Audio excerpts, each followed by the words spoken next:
Ladies and gentlemen, welcome to Spawncast, episode 236.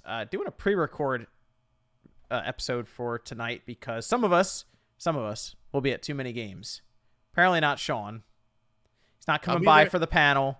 I'll be there. Just call me. Just call me on the phone or I something. thought about that. If we do the panel, can we just have like a laptop like in your spot and it's just you through I'm like bringing Zoom my or tablet. something? We could probably hook that up. Okay, Yeah, I'll do it. We'll have Sean virtual like into that. Well, he'll just kind of be like a floating head off on the side of the table. Do you have to wear your mask during the panel when you're talking? I'm not sure how that's gonna work because then people won't be able to hear us well because you have to talk into a microphone, and I know that kind of like blocks like when you're speaking to it, sort of. It muffles you a bit. So I don't know how that's gonna work. I assume also people are gonna be pretty far away, like when we're up on the stage part, I believe. So I don't know. We'll see how all that goes down. But I did bring a couple of people on here. We have MVG. How we doing, on? Great to be here. Thanks for having me on. Good to have MVG here. Then we have Nate. Yes, I am here, and I won't be at too many games. Not this time. Yeah, not this time. Actually, Nate, you could go. No, we would never. Well, no, Jordan would know. I could tell him not to reveal my identity. I mean, if he wears a mask, you won't know. Just wear a mask because you have to wear a mask in there for the whole thing. True. So just put on a hat and wear your mask. Nobody knows who you are. That's true. See, I could be there as long as I don't talk or interact with anybody. Nobody knows. That's true. If we hear your voice, I feel confident I could pick Nate out in the crowd. I don't think so. You get like a voice changer. Then we got You don't know Evan what to look for. Oh, yep. We got Evan there, and then we got Sean RGT85. Hello. Good to have Sean here. All right, so we had a couple of things that have happened so far this week. It's been a lot of like Nintendo stuff because we had the Smash reveal, the final character. We also had some more cloud games revealed, and then Metroid just like completely took over the internet yesterday when it came to review scores. A lot of talk around that too. And honestly, I am shocked and appalled, especially by this panel, that nobody is talking about the true game of the year that is coming out on October 8th. That's not called Metroid Dread. It is called Tetris Effect Connected. Yeah. Is that? I thought it was AAA Clock. That looks pretty impressive. No. Tetris. Tetris Effect, yeah. Yes, Tetris Effect Connected comes on Switch this week. I think it's already out in Japan right now, right? Oh yeah, it would be. Yeah. So I'm gonna buy it. I'm definitely picking that up. Yeah, because they're 11 hours ahead. So yeah, it should be out. That's I mean, that's been out for a while. Not on the Switch. Yeah, not on that's the Switch. True. That's true. Now it's portable bliss. Yeah, we had it through VR, and that was like one of the coolest experiences ever. Yeah, but nobody owned a VR. I do. Yeah, so did I. I do. Actually, I do want to get that one. Well, no, I played it. I threw up PSVR. I am going to get that Oculus Quest 2 though to play Resident Evil VR. That's happening. I've made up my mind. Facebook crashes again. Right? Yeah, really. Apparently, you could still play it. You just couldn't sign into the store to buy anything. I guess that's not that bad. What happened. So yeah, but we actually did have some people play it early here. Sean managed to secure a copy. So that was interesting to see your review go up when everyone else's was because Sean seeked out an early copy although everyone got the Switch OLED early anyway. Yeah. So what's Metroid Dread getting out there? Seriously, like I went above and beyond to get this copy because I was like, look, I got screwed on the OLED. I don't want to get screwed on Dread. But as we're recording this, it's been out in Australia for a while now. Hours and hours now. So MVG got a chance to play some of the early bits of it as well. Yep. That, of course, if you go through your Switch, you change stores and you go all the way to Australia. You can basically download now. It's only like 4 gigabytes, so it doesn't take very long to download either. So we at least have some early impressions there from MVG and Sean, I guess, just played the game. So we can get some thoughts on that. So anyone surprised at the review scores, though? It hitting 90 when it first dropped and now sitting at an 88. Is it still at 88? Yeah, it's been holding pretty steady at an 88. I checked it earlier today, and it was still sitting there. I think it's about right where it needs to be. At least based on the first hour or so that I've played, I feel like the scores are where they should be. I mean, look, it's and Sean can probably tell more about it, but like for me, it's a really polished version of Metroid that honestly I've been wanting for such a long time. And I've been really enjoying it. So for me, I think the scores are probably about right. 88 sounds about right to me. It does look like a good pairing for that OLED, that Switch OLED, based on how like dark kind of the game is, and they try to section it off to where you just have like the top and bottom portions of the screen maybe just all blacked out because you're just going through this one narrow tunnel or something like that. To me, seems like it'll match up very well with that new OLED screen. But Sean, what do you think of this game? How I don't know, how long is the game? Do we know? Yeah, I mean, it depends on how stuck you get. I believe it took me about, I think my playtime was it's weird how it saves the playtime, because I don't think it factors in a few things, because like it would say like my playtime was a lot less than what I felt like I was actually playing. I don't really know how to make sense of it, but it's probably around 12 to 15 hours depending on how stuck you get. That's about right. Yeah. I feel like you will get stuck at some points, because it doesn't hold your hand. It does absolutely nothing to bring in a casual audience. Like if you're someone who's just hyped up on it because everyone else is hyped up about Metroid, and then you pick up this game, you're going to be like, oh, wow, this is a lot harder than I anticipated, which for Metroid fans is great, because I feel like you really have that sense of, dread with the Emmy, and then something that actually happens later on in the game that with the basic enemies. And then but it's challenging, very, very challenging game. I've died numerous times, and like, you have to figure with the boss battles, you have to figure out their patterns, or else you're just going to sit there like an idiot just getting your ass kicked. So well, if you get caught by an Emmy, you just lose immediately, right? Right, but the Emmys are kind of like in sections, and there's different Emmys, and as you progress throughout the game, the Emmys actually will get some abilities and stuff like that for that help in capturing you. But I like how they sectioned it off. It's not like anytime, anywhere an Emmy can just burst out and get you, because if they see you, you're done. Like, I mean, you do have a chance to parry their attack, but it's a very narrow window, and it's probably like the toughest parry in the game. And when they catch you, there are multiple ways that they can attack you. So if you're like, okay, well, this parry takes 2.5 seconds, but then they do the other attack, it's like, you're screwed anyways. Okay. All right. Yeah, So I you're mostly thought that, running. I guess initially when I came into the game, I thought the Emmy was more like Nemesis in Resident Evil, where it just follows you around the entire map.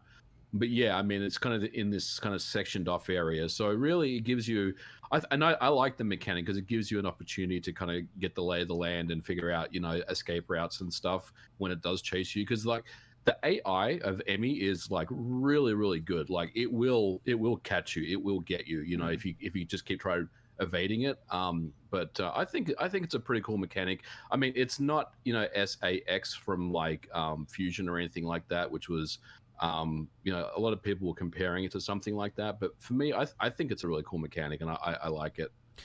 You seem to enjoy the game more as you went through it, Sean. Because originally you were like, I don't like this game that much. Then slowly you came around to it. It starts to open up a lot more. And really, it's weird to me, because I felt like the first, few hours of the game were just kind of, for lack of a better term, I guess, directionless. Like, you didn't know what was really happening, what was going on, which I guess is a bit indicative of the game. But I felt like they could have included a bit more. And you have like the environments that you're in for the first little part of the game. They're kind of just, very, very basic stock sort of stuff. But as you get deeper into the game, the environments get a lot more interesting. There's a lot more intricacies in the background, like little things like staring at you from the background, and larger creatures, better creatures that you're having to fight. So it definitely takes a little bit to warm up, but once it starts clicking with you, like it's so good. Okay. So I got two questions. One, where do you rank this as a Metroid game? Ooh. As a 2D Metroid or a Metroid in general? I will go with both, like 2D Metroid and kind of the entire list of Metroids. So I know the cliche thing is to say Super Metroid is everyone's favorite, but Super Metroid was a game that I did not play until I was an adult, so I don't really have that nostalgia. Whereas a game like Metroid Fusion, and really to some extent Zero Mission, I played those when they first came out, so I absolutely love them. I would say it's in the upper echelon of 2D Metroid games. It doesn't do a lot to sort of, differentiate itself from other Metroid games. It kind of feels a bit like Mercury Steam's previous game with Samus Returns. I do like that they didn't put such a focus on the parry mechanic, because it felt like in Samus Returns, if you didn't master the parry mechanic, like you were just screwed. Whereas in this, it's definitely more of a secondary thing. I would say it's in the upper echelon, though. I think the story somehow managed to be really interesting, which usually I don't care like all that much about the story in Metroid games, but like this game, they actually did a decent job, and there's a lot of cool stuff. Like, it's very self-contained, but if you've played the previous games, it all sort of ties in together, so you get a bit more out of it. So I like that about the game. And my other question is, should it be in the conversation for Game of the Year this year? Yeah, we were going to talk about that. Yeah, we might as well go into this now, because it's technically one of the highest rated games of the year now on Metacritic at an 88. I've only played an hour, so it's hard for me to say yes, but from what I've played so far, I'm feeling it. Yeah, I mean, it's I think so, just because of the fact, and that's not to take away from this game, because it's a great game, but it's a very Metroid game. It doesn't really do much to expand upon the genre of Metroidvania. I would say it's one of the better Metroidvanias for sure. I think in the year that we've had, with sort of the lack of a lot of big releases, a lot of games getting delayed, I mean, really, what are your games that you could talk about here? You got Resident Evil, Ratchet and Clank, Monster Hunter Rise, which I think Cruise and Blast is obviously going to win. Well, I have our list of games that we made in August. So just last month, month and a half ago, we made this list. Game of the Year, we did it right here on the podcast. The list we ended up coming up with so far was Monster Hunter Rise, Ratchet and Clank, Death's Door, It Takes Two, Resident Evil Village, Returnal. Okay. I think you could swap out a few of those games. Like, I don't know. Yeah. Like, because like a game like Returnal is kind of like, it's kind of like, Kena.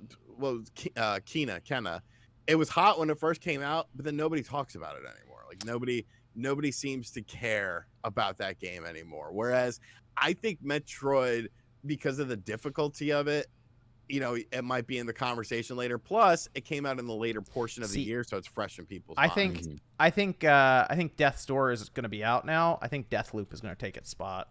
Ooh. Deathloop, one of the highest rated games of the year, and I can understand why it's probably going to get thrown in there. But that means then it'd be Monster Hunter Rise, Ratchet and Clank, Deathloop, It Takes Two, Resident Evil Village, Returnal. You're thinking Returnal gets pulled for Metroid? I think so, because it's newer. I think if you flip the release dates of them, I think Returnal has a better chance of definitely being in that conversation. But I feel like Metroid Dread is going to be fresher in people's minds, because even if you look at previous Game Awards stuff, the stuff that tends to come out earlier in the year is usually the stuff that gets snubbed, because So we're gonna leave Monster Hunter Rise in there. I mean, Game of the Year, you think so? Just the way critics look at this stuff, you think that's getting in there? They're re-releasing it on PC with enhanced graphics and stuff, so I think it is going to reinvigorate it. And plus, they got that big DLC coming in too. Yeah. They're advertising that, and it's probably, honestly, with the PC release, it's going to start sneaking up on 10 million copies sold here pretty soon. Yep. So, I mean, that's impressive in terms of sales and the reviews that it got. So that means right now, as of beginning of October, we have Monster Hunter Rise, Ratchet and Clank, Deathloop, It Takes Two, Resident Evil Village, and Metroid Dread as... Wait, no Psychonauts 2? That's the other thing. Psychonauts 2, I feel like has to be in here. That's tough. I don't know. That's why I think Monster Hunter Rise might not make it in, Sean. I think It Takes Two is going to get put in there because it's like... It's game that is at least... It's very different because it's co-op and everything, and people absolutely love that game. That's one of the reasons I kind of... Like, Monster Hunter Rise isn't technically a niche game, but it kind of is at the same time for a lot of the reviewers, So I'm kind of thinking Monster Hunter Rise might... But then again, Psychonauts 2 kind of niche as well. I just don't remember a lot of people saying Monster Hunter Rise is a game of the year in their reviews. Yeah, but we didn't say the same thing about Control, and that's a good point. That's a good point. It's not necessarily about how we feel. It's about how the reviewers feel about the games. That actually I saw a lot of people mention Psychonauts 2 as like, oh, this could be my game of the year. I mean, the Xbox, it's one of the top rated games of the year. I'm scrolling through Metacritic now. What's Resident Evil Village at? It's not top 30. Yeah, because Monster Hunter Rise is at an 88. Yeah, Resident Evil Village, we have that locked in like it's an absolute thing, and I'm like, I don't know. I don't know. Yeah, I think they're gonna forget it. For the industry, I think Village will be a game of the year contender. For me, I didn't think that game was all that great. I thought it was interesting. I thought it was very good, but I preferred 7 to 8. I think it would probably just fall to like one of the sub awards, like the not game of the year awards, and they just do that as like this is so we let you all know we remember or whatever. So Resident Evil Village on PS5 is at an 84 on Metacritic. See, that's what I mean. You might see Psychonauts 2 sneak in instead. Could happen. I don't know. I don't want to take. I don't know. I don't want to take Resident Evil Village off. I see Deathloop is still rated pretty high, right? That's one that like people kept yelling Game of the Year about, and it was a good game. The ending wasn't great, but. Yeah, I mean, Deathloop's at an 88. So that's what I mean. Yeah. It's like I don't know. I think Psychonauts 2 might go over Resident Evil Village. And you're right. I mean, timing is important when you drop your game. Like if it's in the latter half of the year or the third quarter or something, it's going to be thought about a lot more in people's minds. Yeah, but that's what we said a few years ago when it came down to God of War, and God of War won Game of the Year despite releasing in March. Well, God of War is April, also Labo Day. You know, that's right, Labo Day. It was 420, wasn't it? It was Labo Day. It was 420. Remember, we were all talking about God of War, and Sean was over there in his thumbnail, like, before you buy Labo. Well, I did a live stream of it, too, me assembling it. That was fun. Everyone's playing God of War. Sean's trying to put this stuff together. An hour and a half, and I put together, like, one little thing. I was like, I'm going to put them both there at that spot, and we'll come back to it and decide. But I have Monster Hunter Rise, Ratchet & Clank, Deathloop, It Takes Two, Psychonauts 2 / Resident Evil Village, ? Again, we'll reconvene on that as we get closer to the end of the year, and then Metroid Dread. See, the thing with Returnal is I think Returnal made a bigger mark on the industry, and that's why it's going to get a nod when the conversation comes up. Well, for some people, it was their Metroid game before we got Dread. It was, the best Metroid experience. I did see people tweet that. I think, but the thing is, I believe Deathloop is a better roguelike game than Returnal. So I think it represents that genre or that style of game much better. But Returnal is a PlayStation 5 exclusive, which admittedly has had very few exclusives this year. So people are going to remember that impact and release. I mean, we have Ratchet and Clank on there. Has had limited. But the thing is, it's Ratchet and Clank and Returnal. We have Deathloop's on there too. Okay, so let's out of those 3 games, what if you could only add one? What game would you add? What do you mean? Out of which ones? Out of Returnal, Deathloop, and Ratchet. Oh man, wow. That's a tough question. I'm actually between Ratchet and Deathloop. I've already kind of put Returnal to the side.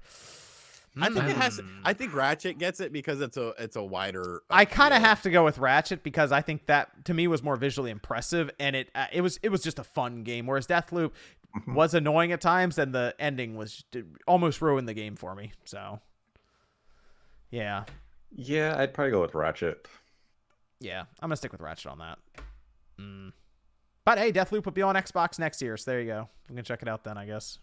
I mean, it's tough to gauge because, especially for like the Game Awards types of setup, because it's up to the outlet. They sit down, they have a discussion of what games were meaningful to them, not necessarily the review scores. I'm telling you, Monster Hunter Rise getting left. Here's how this is going to go. Okay, ready? This is the actual list. Ratchet & Clank, Deathloop, It Takes Two, Psychonauts 2, Metroid Dread, and Cyberpunk 2077. No. Oh, dude, I'm telling you, Monster Hunter Rise getting kicked out for Cyberpunk. Cyberpunk Write is it down. Not going to show up. That's not happening. Forza Horizon 5. Now, there's a contender. That'll be great in the sports/racing category. The Cruising Blast has taken that one. Here's the big 70 for Metacritic there, rolling right in. I mean, come on. You know why? Do you know why Cyberpunk should be in the Game of the Year? Because you want to watch the internet burn? Yeah, well, that, and because if I'm Jeff Keighley, I want that in there because that creates a ton of conversation around the Video Game Awards. Like, how much conversation was there when we had Death Stranding nominated for Game of the Year? Yeah, but that conversation around Death Stranding was so juvenile. It's just people like, this is rigged. Like, Jeff Keighley didn't pick it. It's still rigged. But here's proof they didn't pick it. It's still rigged. And then it didn't win the award anyways. I'm just saying, conversation. No. The Game Awards has enough conversation each year. Sean goes to Twitter after it ends every year and says, this sucks. I've spoken to some developer friends that I know, and the consensus about Cyberpunk is that game is deeply broken. Revolutionary. Oh, it's broken. Like revolutionary bad. It's broken at its core. Like patches will make it better, but it won't fix the underlying issues of the game. Sean, pull up Cyberpunk PC Metacritic. Yeah, but all those people wrote that review while sitting in Cyberpunk chairs. 86. Here we go. All right, so that's 2 points above Resident Evil Village. Nate was right. Everyone that reviewed that game was sitting in yellow Cyberpunk chairs when they wrote those. I think Cyberpunk has, I want to say, the most perfect scores out of all of these games we're talking about right now. Yeah. Well, that's because maybe people learned after reviewing that game and giving it a high score that they can't do that again. I'm just getting people ready, okay? Sure.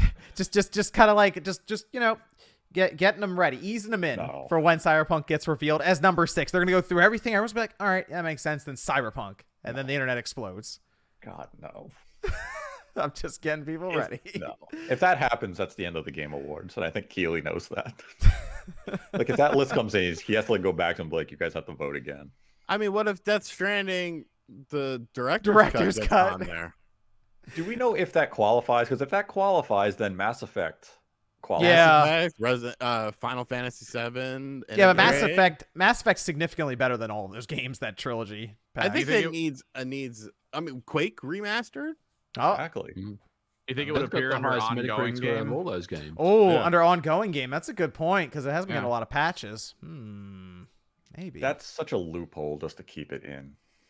I think it needs its own category. Honestly, the best Death Stranding of the year. The best disaster. No. I mean, like director's cuts, remasters. I think that should all have. We see so many of them. You're right. You're right, Sean. We should get a category like that. Best remaster of the year or something. I'll DM Jeff and tell him. Let him know. The check mark is spoken. Because, I mean, if you factor in those games, all of a sudden you're going to have Ghost, Death Stranding, Skyward Sword, Mass Effect, Final Fantasy. You're going to have a lot of these games come up in the conversation that otherwise we're ignoring. I think that's a great idea because we just get so many of them now. You might as well. And they're games that a lot of us spent, hours and hours playing, like Skyward Sword, but that was like a whole 20 some odd hour experience for a lot of people. We'd put Quake in there, right? Which means I get an in to the Game Awards. I can actually be there. Yeah. What if if you win and you go up on stage? That'd be great. That'd be awesome. 50-50 chance. Yeah, let's go. Right. Evan, we got a Discord question there. Would you guys like the MGS3 remake to have combat similar to what it already has, or something like MGS5? What it already had. They're gonna mess. Close combat stuff, the CQC stuff. I mean, the basis of all combat. Yeah, I don't know. I mean, I think they're messing with it. I wish they wouldn't mess with it, honestly. I think they are. Keep it how it was. I mean, you already basically fixed it with Subsistence of the 3DS version, where you could move and crawl, and the controls are a little more streamlined. And we saw that in the HD version.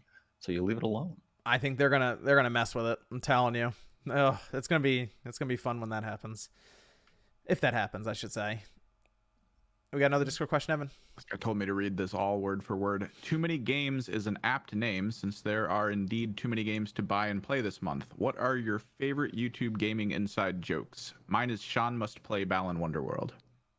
I guess 50-50 now. Mine is that I'm an Englishman. Yeah, that's a good one. That's a good one too, yeah. Still gotta make that shirt. That's such a good episode of The Simpsons, where what is the Cape Fear episode, where Sideshow Bob has to do that play on the boat. Oh yeah, the HMS Pinafore. He's an Englishman. That's good times. I was actually watching that clip the other day. It's a good one. It's great. Let's go over to the Smash reveal next, and then we'll talk about some of the cloud gaming stuff separately. So we did have the final Smash character. Nate called it. He was on top of it. I've never seen anyone call it quite like this. He put not in front of it, but it was a misdirect. It was a misdirect, so you would be surprised when it happened. 4D chess. But how do you get surprised about what everyone thought it was going to Everyone do? thought it was going to be. Sora was trending the day before with like 91,000 tweets. Hey, people were still surprised somehow. No, I mean, look, see the reactions? Yeah, I know. But I think it's just more excitement. But yes, Sora is in Smash. I mean, I feel like it's either Sora or Goku. You had to end with one of those. So, like, you couldn't end with a Fire Emblem character. No, you couldn't end with a Fire Emblem character. I'm just glad it didn't end on Waluigi. Yeah, I mean, Waluigi's already in as like a trophy or assist trophy. Yeah. So it's like, I mean, Sora is the one that people have been calling for forever. I mean, who were the main characters that people were talking about? You had Sora, Goku, Ryu from Crash Gaiden, Master Chief. I don't even think Ryu was talked about that much. It was Master Chief, definitely. Yeah, Master Chief guy for a while. Crash, there. Dante. Yeah. I can't believe that Crash didn't get in ever. Like, that's still weird to me. Yeah, it really is. That is a gaming icon. Well, so is Hayabusa. I mean, I think people, that's the thing with Sora. If you put Ryu next to Crash, everyone's going to point to Crash and know who that is first. Yeah, well, that just shows you the sad state that the current gaming industry is in, that the community doesn't recognize Hayabusa anymore for the great trilogies of games he's given us over the last 30 years. Thanks a lot, Team I think for Ninja. how good it could have been, Rayman should have been it. I mean, he's in as like a spirit, and but I get what you're saying, as like a playable character. I mean, I guess Gino. What's that? Ooh. Gino. Oh, Gino. Isn't Gino in it? Gino in is like a Mii Fighter thing or whatever, right? I guess. I mean, even Crash could have been like, I don't know. Maybe they were like, we can't do that to Crash. I wonder if they approached Activision and Activision just wanted like a huge bag for it, and they're like, nah, forget it. And it's just possible. I mean, based on Crash Bandicoot 4 sales, they probably should have just given them Crash. I think it's one thing that surprised me now that the fighter packs are concluded is how little Nintendo used the fighter pass to actually put their own representation in the game. Astral Chain. We didn't really see Nintendo utilize it that often to put new first-party characters. We had like Min, but otherwise, I almost expected Nintendo to conclude this with like a Pokemon as a means to market the upcoming, Pokemon release for the holiday, and even Arceus for next year. And the fact that we didn't have a Pokemon game was more surprising to me than seeing Sora actually be added. Yeah, Sora is interesting because it does seem like they kind of avoided Disney with this. I saw some people mentioning all of that. Like I was surprised they showed the Mickey Mouse emblem right in the beginning, because like that is like skating the line. That's very close. But like Donald and Goofy aren't on the background, for example, in Sora's stage. Yeah, there's no Disney stuff. They were very careful about that. So maybe Disney wasn't as involved as people were originally like, oh, Disney's in the way, you can't do it.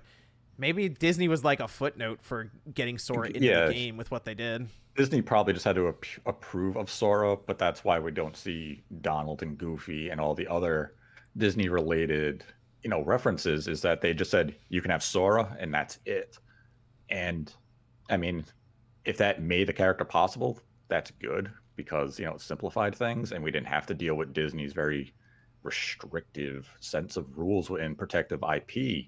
So, that's a plus. Maybe it opens up new avenues for potential moving forward. Or maybe John Drake, who formerly worked with Sony, who now works at Disney, maybe he said to, Disney, Smash Brothers is knocking. You want to take this opportunity, do what you have to make it reality, and let's go. Yeah, that's a good point. I mean, it's good advertising either way. I know a lot of people already have heard of Kingdom Hearts or have played it, but it's just you reach another large audience that maybe hasn't checked it out. So it is. I mean, it was Nintendo who did all of this. Like Sakurai just made it all possible in the video game side with his team and all the developers there. So I mean, Nintendo decided this a long time ago. Yep. Yeah, I think Fighter Pass 2 was decided prior to Fighter Pass 1 finishing release. So this has been something that's been, I guess, completed at least contractually for at least a year. Yeah. Yep. Well, I mean, they mentioned that there was that what was it, the Smash Brothers survey or ballot that they were doing, and Sora was the most requested character back even on the Wii U and 3DS. So they've been probably working quite a while to figure this out with Square and Disney and all of the. I mean, at that time, Kingdom Hearts 3 was even being worked on, so maybe they were like waiting for all of that to finish and then they can get it done. But I mean, maybe they saved it as the final character, because who else would you have closed out with if it wasn't Sora? Like based on all the characters we've seen, Sora is probably the season finale, really, the series finale character. So, I mean, that's the thing. If you really had to think of another iconic gaming character, are there bigger ones than Sora? Yes. I mean, the ones that they've already announced. Like, could you have Right. rearranged this and been like, oh, Banjo's finishing out? I'm like, I mean, people have been excited, but like Sora had that serious impact on the Maybe fan Sephiroth? base.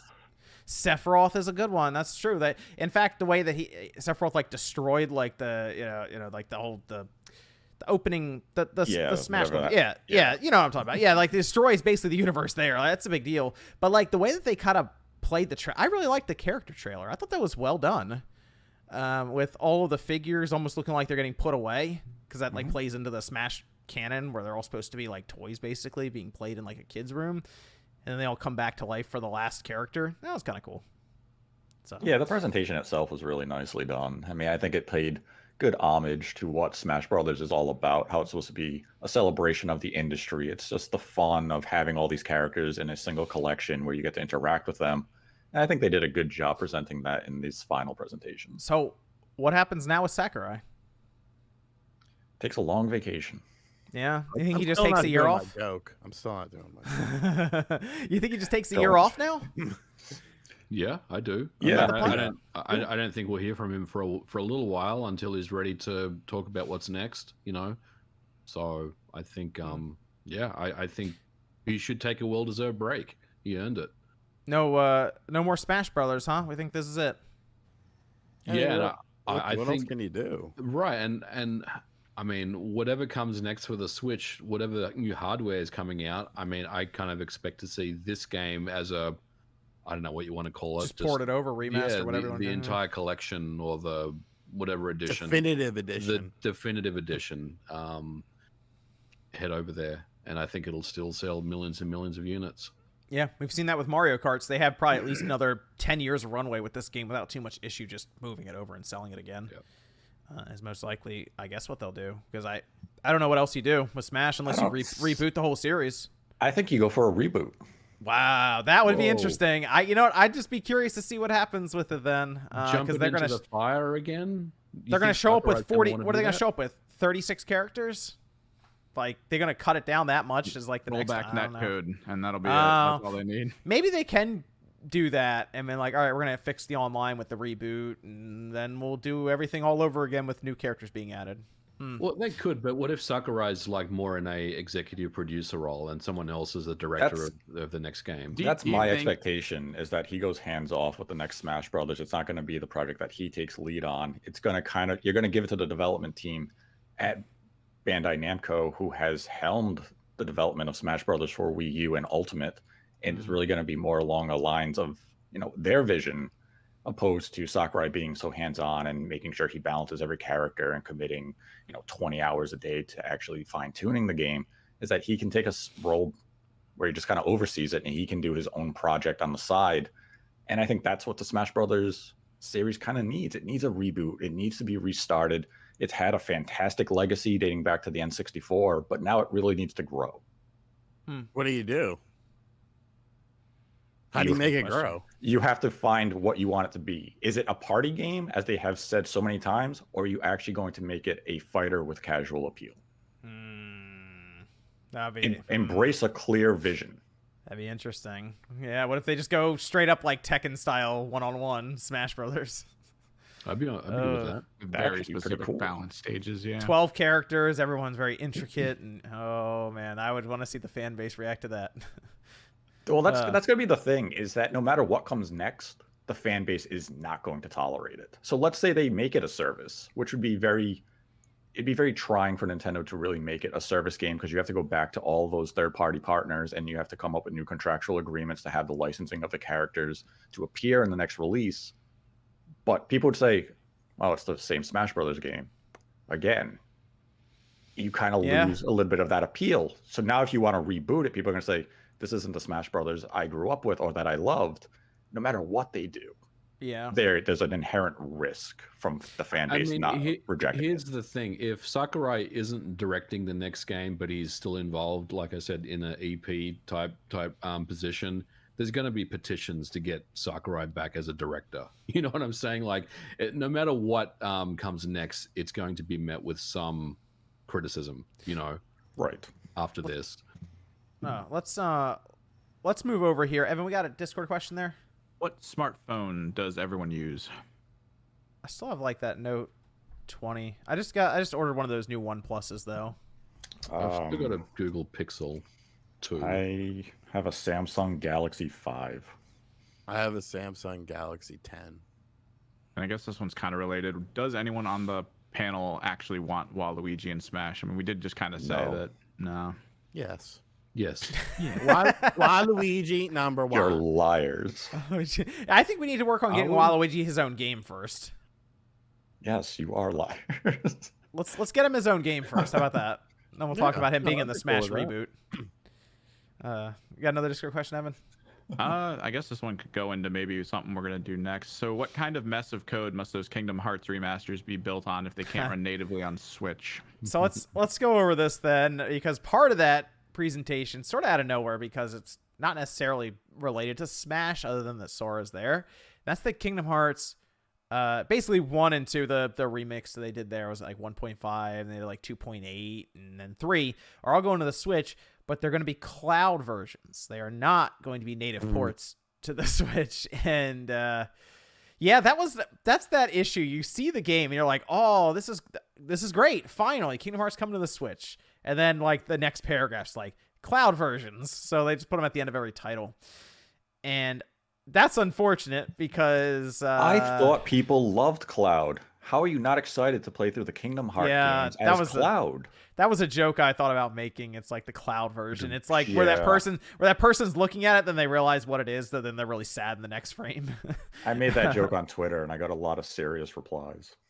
So these are games that you're going to have to stream. You're going to have to stream. You will not be. So it's going to be a 40 megabyte download or whatever, and then you just have to be connected to the internet constantly to play them. That is not going over that well. I'll admit I'm very disappointed with this for other reasons too. But the first thing was people seem confused as to why 2 PS2 games are being streamed and not just ported over. MVG, you made a whole video about this on your channel, which people should be checking out. But you basically broke it down that there's a bit more work that goes into ports. I think people look at ports from the outside MVG and just assume there is that button that gets pushed. Yeah, and then people think it's a copy paste, you know, and well, it's a PS2 game, so it should run on the Switch at 60.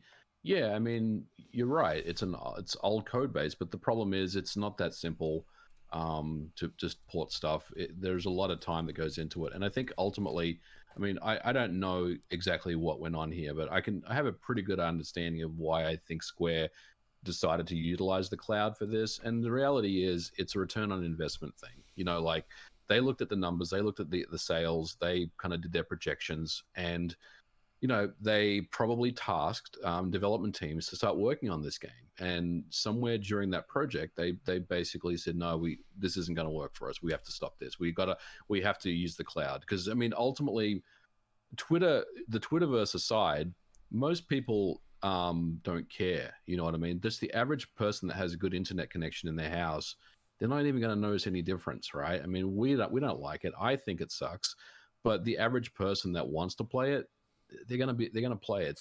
It's just like xCloud, or it's like Stadia. It's the same thing. So really, at the end of the day, I think Square just made a judgment call and said, look, we don't want to invest the millions of dollars that it would take to get these games ported over.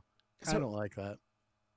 I know. I mean, I don't like it either, but that's the reality of video game publishers. Like, because I don't think Kingdom Hearts was a massive seller back in the day on the PS3 and the PS2, right? I wonder how many copies it sold on the PS4. It sold fine, but it didn't like sell millions and millions, as far as I know. My one gripe would be, and I definitely understand that viewpoint, but what, you know, when it comes to Square Enix games, the vast majority of them, what platform are they selling on? You know, what Octopath Traveler, Project Triangle, selling on the Switch. Yeah. You know, it's like. But see, the difference between Octopath is that game was built on the Switch, right? So no, I get that factor, but I feel like I mean, look at how many people wanted Sora. Look at how many people are going to buy Sora. What about Dragon Quest XI-S? They did a lot of work on that game. I know that was in conjunction with Nintendo, but they still spent years. I mean, when they announced that thing for the NX. That's the thing, is that it was in conjunction with Nintendo. Is how much money did Nintendo lend into that project? Did Nintendo lend outside assistance with the development of that project? Did they assist on getting Unreal Engine 4 running well on their hardware so that Square Enix could make the port possible? If they have that type of external assistance from Nintendo, the risk to Square Enix now drops. But don't you feel like Sora getting, that mainstream publicity now, I mean, more so than they already had, don't you think Nintendo would have been willing to do something to get those games on? Something just seems off. Ideally, yes, absolutely. And I mean, that's the thing. Kingdom Hearts probably has high potential had they come to Switch with native versions. And as MVG was saying, it likely is just Square looked at things and said, the return on investment is not in the realm we're willing to roll the dice on right now. If Nintendo was to come in and say, we're willing to distribute the games for you, or we will assist with publishing in the Western market so that your risk now diminishes, maybe they see them commit some of that money to it. It also could have just been a time factor. Let's say they went to external studios like a Panic Button, and Panic Button said, it's going to take us 2 years to make this port possible. Square looks at the calendar and says, that's way too late. We need something we need something within the next 12 to 18 months. I know the easy default is going to say, well, then they should have asked 6 months earlier. That's not how this industry works. A studio like a Panic Button is going to have projects in the pipeline. They have to wait until they have availability to accept new projects, especially if you want a quick turnaround. And I mean, it's a complex situation, and we don't know really the ins and outs of the proprietary engine that Kingdom Hearts, especially 1 and 2, were using on the PlayStation 3 version, and how well that engine plays with the Switch hardware. It could be a very complex engine that the Switch hardware itself struggles, and despite it being a PS3 game. I mean, there's still games from the Sega Saturn that are rough to emulate on modern day PCs. So it's not just the age of the game or the platform that you're trying to replicate. Sometimes it's just the code is very difficult to play nice with modern platforms. Kingdom Hearts 3 just wasn't going to be doing it. Like, it just wasn't happening. But at least, not to what we... UE4, right? Unreal Engine 4. Kingdom Hearts 3. Yeah, I mean, we know the complexities there. And again, there is UE4 games that run on the Switch, and a lot of them run really well. But yeah, I mean, this is very complicated, because porting Kingdom Hearts 3 to the Switch, that's like a 2+ year undertaking. Like, that's what I think it would take. Well, I feel like the vast majority of people understood Kingdom Hearts 3 being a cloud version. It's like, okay, I get that. But the 1.5, 2.5, 2.8, whatever the fuck it is, stupidest fucking naming in the world. I just feel like it just, to me, it seems like Square Enix had an epiphany. They were like, hey, we should put the Kingdom Hearts games on the Nintendo Switch, the older ones. It's like, no fucking shit. You should have had this done. Yeah, I was going to say, is this obvious? A long time ago. Like, what... Nintendo, Disney, kids stuff. Like, I don't know. It's just a weird whole situation is weird. It's probably, it probably just comes down to the code and just the amount of time that would need to be invested to make it happen. And as consumers, that stuff doesn't matter to us. We want end results. We want the Kingdom Hearts, right? At least 1 and 2 on the Switch. We want to play them natively. We can understand 3. And as the consumer, you should voice the opinion to Square Enix of, why couldn't you make this happen? You should have invested the money and the time to make that a reality. And unfortunately, the business side of it is always going to trump the consumer element to it. And I get it's not a satisfying answer that business will always outweigh because they're looking to make money. But sometimes that's just a harsh reality of what happens. Here's my concern with that, though. All right, is the idea has been through the beginning of the Switch life, right, is, oh, wow, the Switch is selling really well. As it continues to sell well, you'll see more and more publishers and developers get on board and start moving their games over.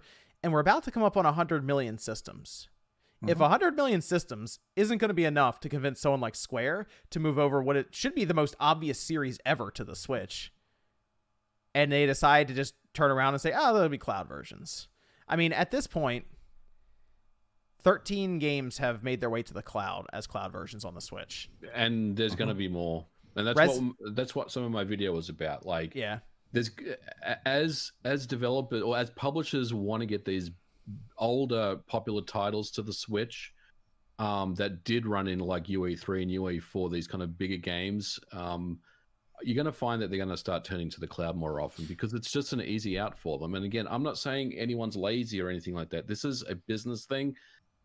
Publishers want to make money. They don't want to lose money. And, you know, for me, I think Kingdom Hearts was simple for Square because what they probably did was they talked to their development partners and said, how much time do you think this is going to take? How much money is it going to take?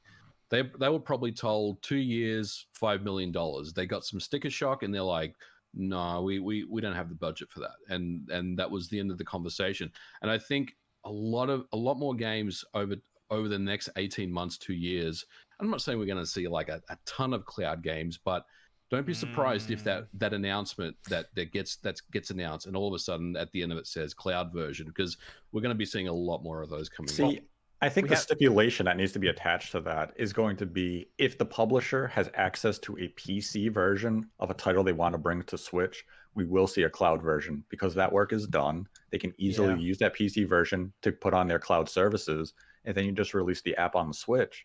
And that's why if we ever saw like Final Fantasy VII Remake come to the current Switch, that's cloud version. It's going to be a cloud version, and they're just waiting for it to be actually release on the PC platform. I mean, I'm going to say in the next 4 or 5 months, depending on when like a Plague Tale comes out. We have 6 cloud games coming up. Yep. That's Marvel's Guardians of the Galaxy, Dying Light 2, Plague Tale, and all the 3 Kingdom Hearts titles basically are all cloud games coming up here. It's actually accelerating. I said Marvel's Guardians of the Galaxy. Oh, sorry. That's October 26th. You're right. But basically, from what I've noticed, when we first heard about Resident Evil 7 to now, the cloud versions have accelerated.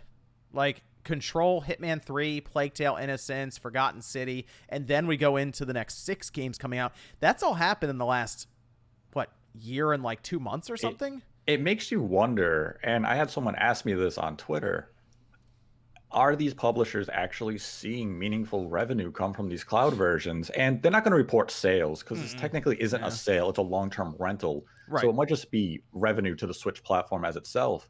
But if you're seeing this many turn to it, they must have some sort of market data that suggests there is a meaningful percentage for them to make a profit. Well, Sorry, John. That's a good point because, I mean, even though it's cloud, there has to be server farms that are hosting these games, right? And just that alone is using up, data costs, electricity costs, server time. I mean, there's definitely a cost keeping those servers up and running, which they may have to keep up and running for the next 5 to 8 years. We don't know if and when those servers will go offline. So yeah, I mean, there's definitely a cost there that they have to pay. Even though they're not physical, native games, they're still footing the bill for that server that they need to host the game on. Right. It's my problem with this is you're right. I think it gives them a bit of an out for this because I almost wonder if these cloud games are popping up as much when Witcher 3 was being talked about, if that has been let's make a cloud version. I wonder. The Witcher 3 is a tough example to use because Nintendo, again, had some assistance in that, where they wanted this title on their platform. And I know the idea of, we can just do cloud versions is kind of viewed as the cheap excuse not to do native ports. But I still think a publisher would look at it, and if there was a meaningful return on investment, they would do the native ports as long as timing and budget were within reason. And I don't think they're leaning on this so much as an excuse not to do native versions. We're doing the cloud version.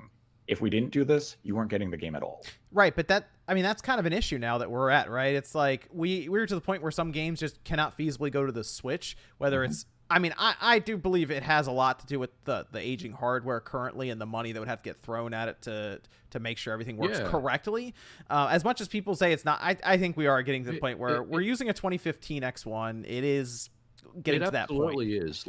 Yes, these games can run on the Switch, but the amount of time that needs to be taken to get them to run on the Switch is so much more than publishers want to basically pay for. The Witcher 3 that's kind of the exception because Nate's right. Nintendo was involved in that process. They even did the physicals, right, on the 32 gig cartridges. And that's another point with Kingdom Hearts is, from what I know, 1.5 HD and 2.5 HD is a 50 gigabyte game. Like, that's the file size. So we'll have to put that on a 64 gigabyte Switch cartridge. That's setting off red flags for me as well. It's like, well, is that even a possibility that we can do that? And how much money is that going to cost Square to foot the bill for that? That sounds very expensive. And that's an important distinction to make that you made earlier. Is it's not that the Kingdom Hearts 1 and 2 games cannot run on the Switch hardware. It's just that the time and resources to make them run at a acceptable performance and resolution is just too costly for the publisher to make the decision to say, let's make that investment. It's not that the Switch hardware itself is too weak to do it. It's just not a simple process to make it a reality. It's too different for them to be like, all right, because I mean, if you look around, a lot of these JRPGs are going to the Xbox, and that's weird because you look at that and you go, well, there's 23 million Switch systems in Japan alone. There's like less than 100,000 Xboxes in Japan, but these games aren't going to the Switch for some reason when it should be clear and obvious. Like Tales of Arise, that game should be on the Switch, right? Scarlet Nexus. Like, but you get what I'm saying. It's like these. Obviously, there's some sort of issue when it comes to these games going to the Switch at the same time. Yeah, I mean, it's clearly. Yeah. Oh, I mean, there's clearly just a raw, in terms of raw power. As many people on Twitter want to talk about this, that, and the other thing. You still have to factor in things like raw power. It makes, obviously, having more power gives you the ability to do something. And if you're developing a game for two platforms that are similar in their platform in every way, including the power, and then you have this other system that's a little bit different and obviously not as capable in some terms, it makes sense. Yeah, I mean, I'll give you guys a great example. Quake, right? So the Switch version, when we got that up and running, ran at like 30 FPS, and we want 60, right? So we weren't going to ship it unless we had 60.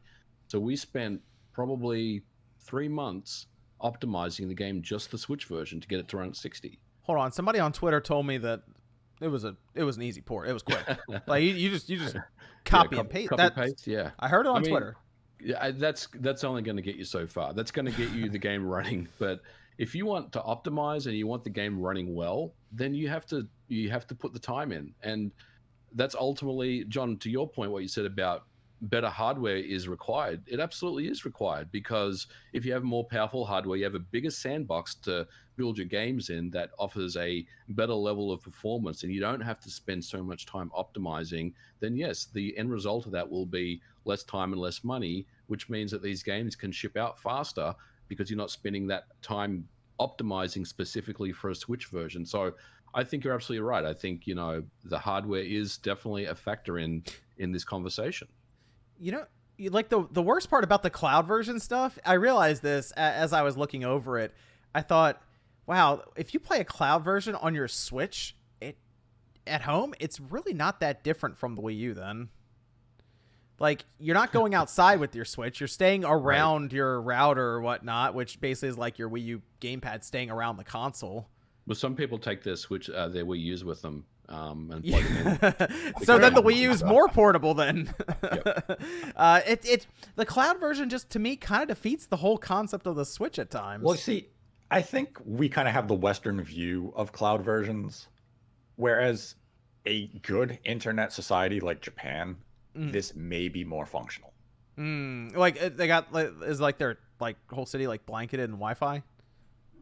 Essentially, and their mobile network is a lot better than ours. Their broadband and high-speed internet is more readily available in the region. So a cloud-based game for the Switch in Japan may make a lot of financial sense. It's just in the Western markets where we view it as kind of a hassle because, not everyone has high-speed internet, especially, and even if you do, you might be on the lower end of it and you're not going to get quality streaming. So we're viewing it from that Western view of this sucks. But maybe in Japan it's, hey, this is good. I'm a bit concerned that as we go through the rest of the Switch's life, we're going to start seeing less and less of those incredible ports because they go, you know what? We could make this happen, but Hey. you can just do the cloud version. Hey, if Rockstar brings over Grand Theft Auto Trilogy on Unreal to Switch natively, I think that should count as a miracle. Okay, if those are cloud versions, I'm doing a victory lap if they're cloud versions. If those are cloud versions, no one should take a victory lap. You shouldn't want that to happen. Well, I don't want it, but people I don't either.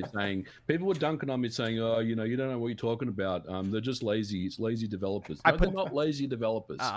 They're not lazy developers. These are they're suits who like money. Let's go. Right. That's all it is. There's no lazy developer. There may be a cheap publisher. Yeah, there you go. What were you gonna say, Sean?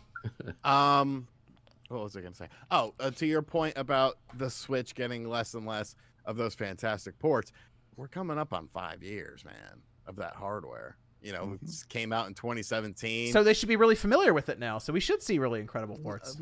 I mean, it's not like back in the day where the best games tend to come out at the tail end of the life cycle anymore. You know, they're definitely or the most. I shouldn't say best games. I should say most technically impressive games. I mean, if you look at Super Mario Brothers on the NES compared to Kirby's Adventure on the NES, it's like, holy shit! Hold on, we've made this huge leap. You don't really see it all that much with these modern machines anymore. I mean, I feel like companies are able to get the power that they want, essentially from day one.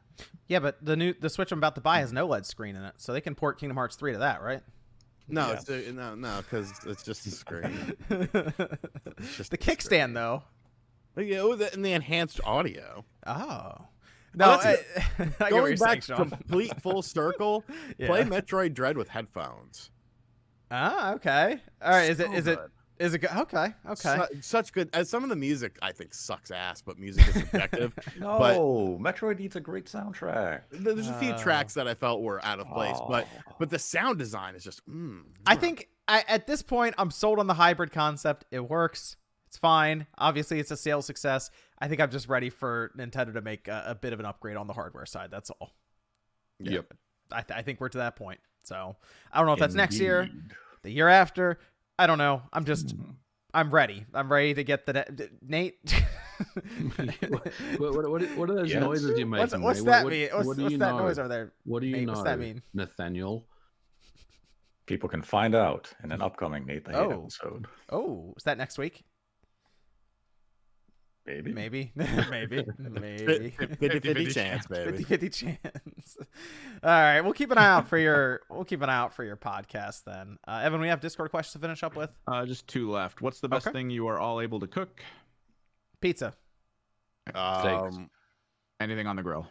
Going to grandma's house. I'm a terrible cook. I can make a very delicious casserole. And I don't know know one knows what that is. So you just say casserole with an inflection? What was that? Casserole. It's essentially Portuguese pulled pork. Oh, okay. That's cool. Sounds good. And we got Evan. What's the last one? I don't know where this question. Okay. Do you think Netflix will buy CD Projekt Red? Netflix has been acting like they created Witcher themselves for a while. Yeah, I don't. Well, that's a leap in logic. Maybe. Is that insider info or something? Interesting. I mean, Netflix 50-50. Yeah, Netflix is gonna buy CD Projekt, huh? Interesting. CD Projekt Red's worth like $3 billion. So Microsoft can buy them. Yeah, Microsoft could buy them. There you go. Wanted to, but I mean, I don't see why Netflix would. All they need is the rights to the literature, which CD Projekt Red doesn't own. Well, that's all the Discord questions, Evan. That's everything. All right. I think we're going to go around here. Let's start with MVG. Where can everyone find you? You can find me on Twitter at Modern Vintage G and on YouTube at Modern Vintage Gamer. And I will have a bit of Switch OLED material on the channel in the next video or 2. So stick around and keep watching my channel. And then we got Sean. You can find me on RGT85. I think my Instacart person is trying to find me with my groceries right now. I have no idea what I'm doing. Probably Switch OLED. Hopefully it comes in. I just looked at the tracking information and it still says processing. So who the hell knows when that's going to show You can all bug him on Twitter why he wasn't at too many games. Yeah. Well, I'll be there. Just put me on the video thing. I don't care. Yeah, we might really do that. We might put you in front of a microphone. I'm down, dude. I don't care. Okay. You should hook me up to the sound system. I don't know how any of that's gonna work. There's gonna hand us microphones. Like the all-knowing Oz. Yeah. Nate's not here, or am I? I could technically put you both in like a Discord room and then just set you up on Evan's tablet in front of the microphone. What time's your panel? It's like 4 o'clock. 2 o'clock. Oh my god. 2:30. 2:30 on Saturday. Saturday. Yep. Yeah, 2:30 Saturday. Around. Okay. Cool. Should be up by then. What Depends if you go to bed at 9 a.m. or not. I fell asleep at 8 last night. Oh gosh. All right. Wait, 8 last night or 8 this morning? 8 a.m. 8 in the morning. Yeah. Late in the morning. It counts as night because that's when he fell asleep. I was playing some NBA 2K, my season mode, and I watched The Haunted Mansion from 2003, starring Eddie Murphy. I thought you watched the new one with Jeff Keighley. No, I thought it was a decent film. Okay. What about Nate? You can find me on YouTube at Nate the Hate or on Twitter at Nate the Hate, followed by the number 2. We will have an episode in the near future discussing Switch and the future of the platform. Okay. And then Evan. You can find me over on Twitter, Kimrex Project. If I'm streaming or doing anything, I'll usually just post it there. Okay. Thanks everyone for joining us. We'll see you guys next Saturday night, 9 p.m. Eastern Time.